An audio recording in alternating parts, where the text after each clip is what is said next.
Hi Gemini, this is Joe. Welcome po sa ating channel. By the way, Gemini, this is your second half of the month of September. From September 16 to 30, 2025. Gamitin ang reading na ito bilang gabay lamang. Kung naka-resonate kayo, comment down. Tandaan, Gemini, ito ay general reading. Kunin nyo lang po kung ano ang naka-resonate sa iyo. This is for you, Gemini.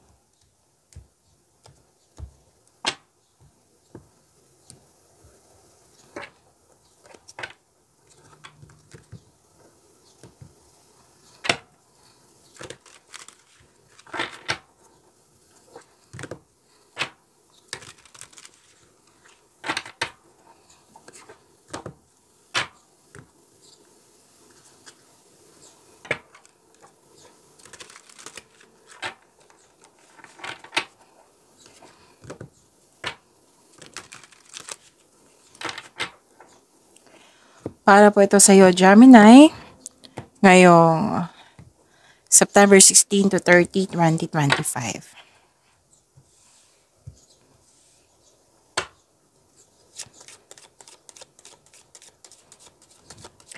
Maraming salamat po sa inyong patuloy na suporta, sa mga nag-donate, sa mga hindi nag-skip ng ads, maraming salamat po. Sa mga hindi pa nag-subscribe, subscribe na po kayo at click bell notification para malaman nyo na may bago tayong video. Para sa mga gusto magpa-reading, comment po kayo ng personal reading. Again, comment kayo ng personal reading and check my reply sa comment section.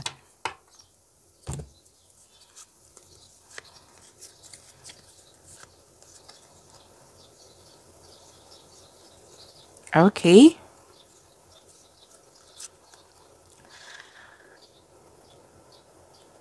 Mas lumawak yung ambisyon niya sa buhay.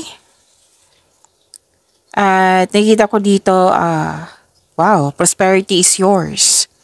Career stability, may dumating na opportunities or project na bibigyan mo ito ng long-term plans. At may solusyon sa inyong problema, may sagot sa inyong mga katanungan. So claim niyo po, ang ganda.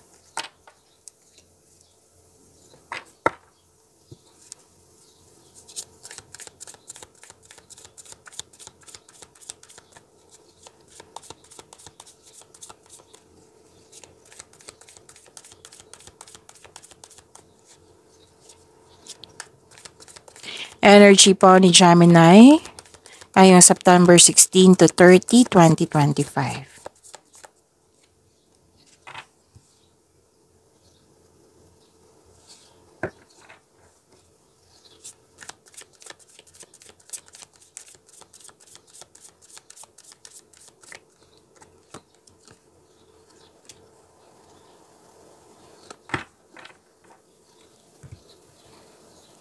Kung may napansin kayo na repeating message, yan po yung pinupush ng card sa inyo. Like for example, nanood kayo sa inyong multi-gabay tarot reading.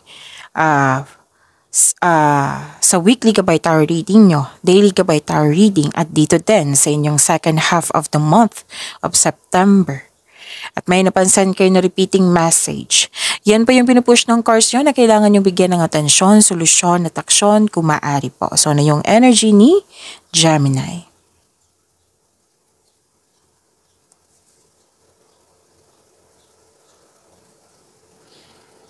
Dalawang card mismo dito. Dalawang card po nagsabi dito na busy kayo. Maraming ginagawa. Kaya nga sinabi dito mas lumawak yung ambisyon nyo sa buhay. May dumating at binigyan mo ng long-term plans na may kasamang aksyon. So, nag-clarify siya dito sa dalawang card mo na marami kayong ginagawa. Maraming iniisip, plano, at may aksyon. Intellectual ambition. At sabi ng card dito na magaling kayo na leader. Pwede din na may leadership role na binigay sa iyo. So most likely, yung dalawang card na ito, nagsabi na yung most of you na nag-spend sa career and money. Yung buhos ang oras sa career and money. Sinabi ng card dito na mapag-isip kayo, matalino, patas o etikal. Authority person kayo, strong person kayo. You want to win at all cost. You have authority. Ginagamit mo ang katalinuhan o lohika para makamit ang tagumpay. So, gumagawa ka ng aksyon upang manindigan. Dalawang card mismo nagsabi dito, aksyon to eh. Aksyon. And makinig kayo sa inyong intuition. Oo, magtiwala sa inyong boses. Pero din sa buhay pag-ibig, na sinabi dito na lalo na sa mga single, sinabi dito na may parating sa inyo, na para sa inyo, nakatadhana sa iyo, na yung ginagamit ang lohika kaysa emotion, mataas ang pasensya. It might be this is kapwa yung air signs, Gemini, Libra, and Aquarius, or fire signs, Aries, Leo, Sagittarius. Matagumpay sa buhay, napakatalino, magaling sa komunikasyon.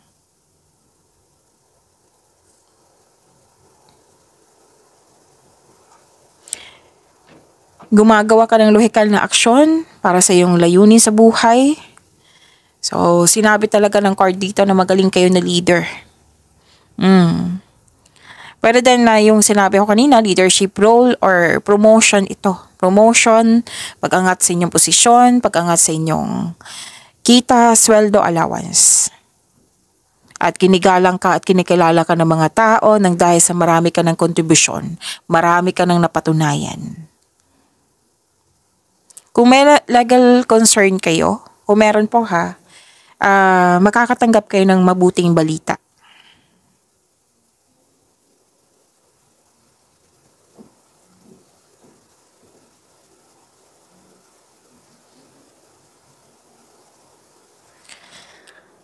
Granted yung manifestation mo. You're very inspired. Inspired ka sa paggawa ng aksyon. Creative ka. Gamit na gamit yung skills mo. May pagbabago. Oo, may pagbabago dyan na na-adapt mo ito. Actually, this adaptation, part ito ng strength nyo. Kahit saan kayo ilagay, kahit saan kayong ilagay, ma-adapt mo yan. Kasi observer kayo, matalino kayo. And yes, granted yung manifestation mo. May parating na blessings po. Ang sabi ng card dito, itong blessings dito, bigyan niyo po ng aksyon na may clear intention. And you are a very talented person. Lahat gagawin para makuha ang gusto mo. And please know that you are divinely guided. With the divine assistance, all things are possible. You can make your imagination real.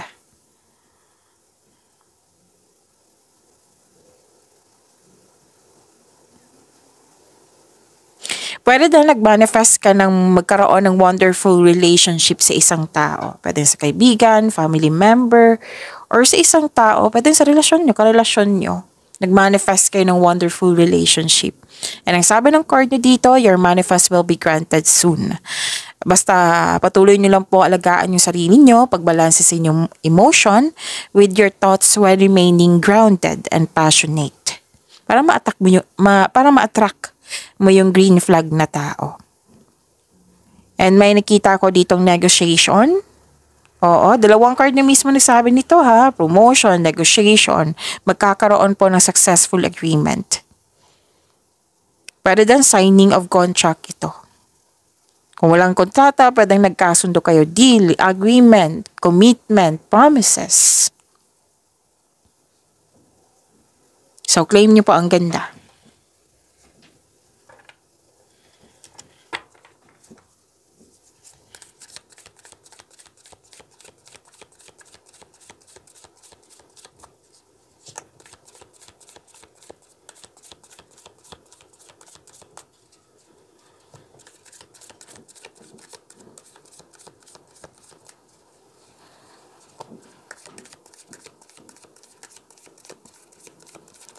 Career and money ni Gemini ngayong September 16 to 30, 2025.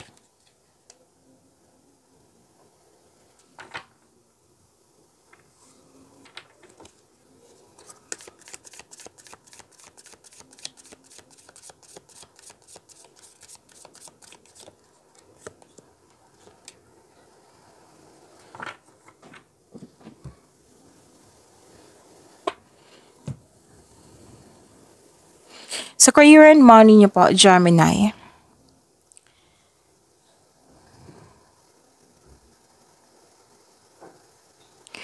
Okay. May nakikita ako ditong you felt trapped or nagkaroon ng restriction.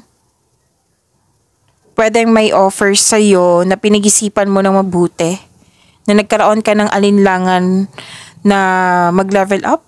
Okay? Pwedeng natatakot na umalis sa posisyon. Kasi 'di ba dalawang card mismo nagsabi dito na promotion.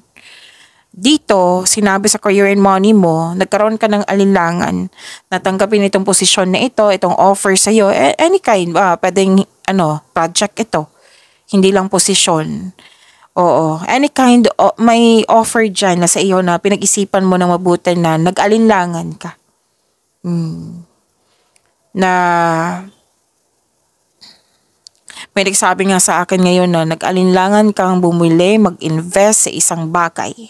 May nagsabi sa akin ngayon. Okay? Pwede din, offer na posisyon, project ba ito na tanggapin mo ba or hindi? May nakita kong ganyan. Okay? Kung nahihirapan ka, nabibigatan ka, sabi po ng card, humingi kayo ng guide kay God para mapalaya mo yung sarili mo sa takot na nararamdaman mo. Fear, doubt, hesitation. Yan yung nakikita ko po. Pwedeng stuck ka sa isang sitwasyon. Para ka nakatali sa isang bagay, sa tao, sa isang sitwasyon ba? Or sa isang bagay.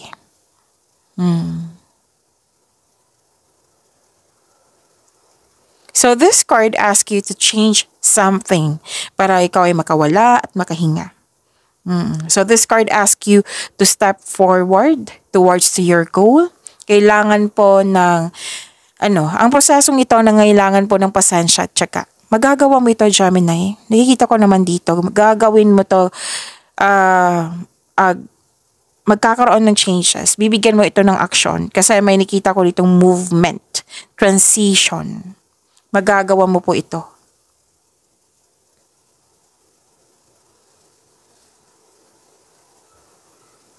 Iwasan nyo lang po mag-overthink. Okay? Iwasan nyo po mag-overthink kasi may nakita ko ditong anxiety, pag-alala. Dalawang card na mismo nagsabi niyan ha. Overthinking, fear, doubt, hesitation. Okay?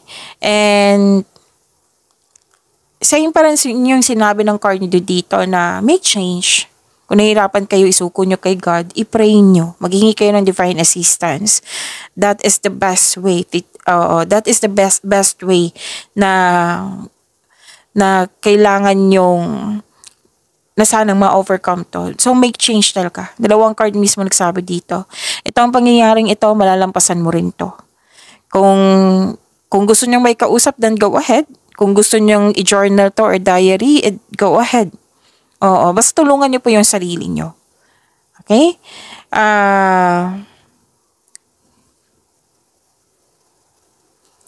Sana'y ma-overcome nyo po kasi nakita ko dito maapektuhan yung focus nyo. Pwedeng na-stress kayo. Pwedeng sa dami ng trabaho to, sa daming iniisip. So, tama tong gagawin mo dito. Yung energy mo is full of action. Kasi changes din yan eh. Changes po yan. Kung hindi kaya, seek help. Tulungan niyo po yung sarili niyo.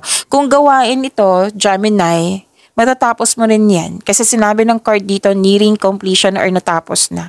After nyan, pwede kang magpahinga, mag-rest. Kasi gusto mo ng me time, alone time, magpahinga para makapag-isip.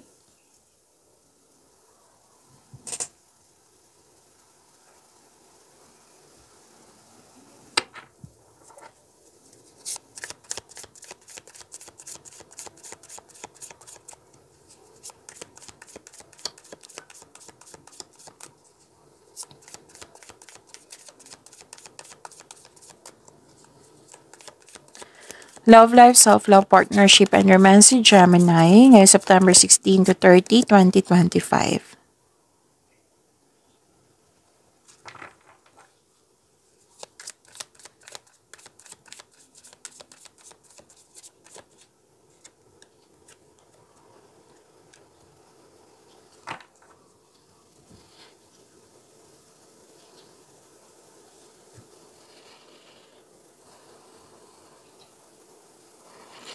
Nakita ko dito, ah, nakatanggap kayo ng malaking blessings. At the same time, naging generous kayo sa kapwa nyo. You're sharing resources, nagkaroon ng pagkakaisa. Hindi ka madamot. Oo, mahilig ka magbigay ng tulong, magbigay ng regalo. Oo. May nakita lang ako dito, Gemini, na may nagbigay ng tulong o regalo sa'yo na nag-alinlangan kang tanggapin ito kasi feeling mo obligado mo rin magbigay sa kanila. So may iba kasing tao na mahilig magbigay kasi dyan sila masaya. Katulad mo, masaya ka makatulong. So give back kung kaya mo o may sobra ka. Kung magiging komportable ka sa pagtanggap ng tulong, mas maraming kasaganaan ang dadaloy sa iyong buhay. So yun po, pwedeng ikaw to nagbigay or pwedeng na kayo ang naka-receive. Pwedeng pera din to ha. Oo, na naka-receive or pwedeng return investment to or pwedeng nagbigay sa iyo. And oo, nakikita ko talaga dito na mahilig kayo magbigay ng gamit, lalo na sa sa financial. So this is good. Single ka man, may relasyon sa buhay mag-asawa.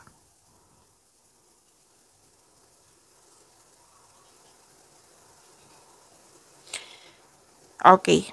Lumabas din siya Gemini.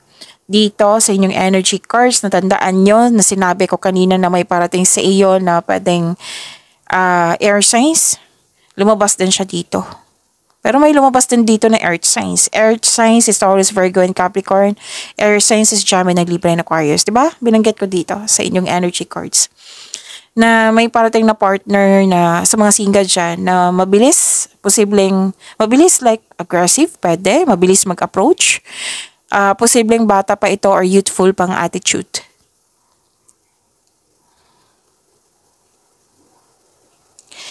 Para sa mga relasyon sa buhay mag-asawa, nakikita ko dito excited kayo sa coming monthsary, anniversary, party, celebration, or isang achievement na i-celebrate nyo.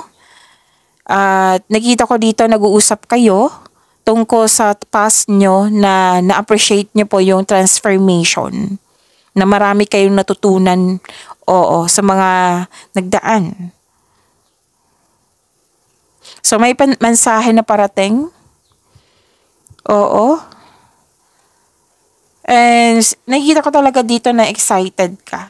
Excited ka sa mga ganap na i-celebrate nyo.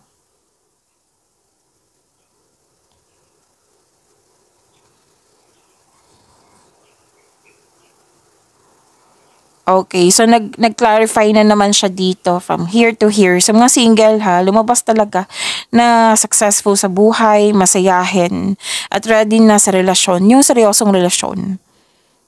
Pwedeng ikaw to, pwedeng siya, yung parating sa iyo.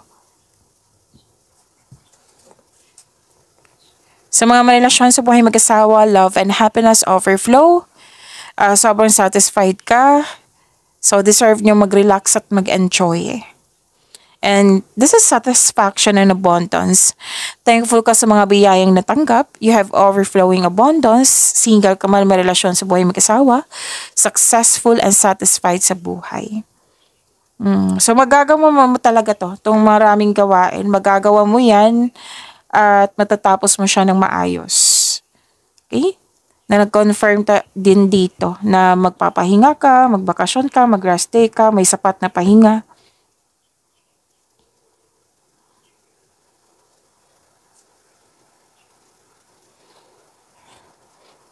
Okay, so good news Ilang beses lumabas dito yung good news.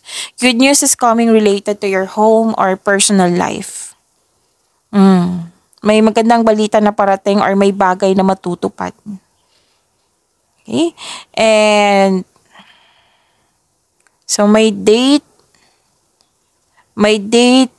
after ng masalimot na di pagkakaunawaan ng kahapon.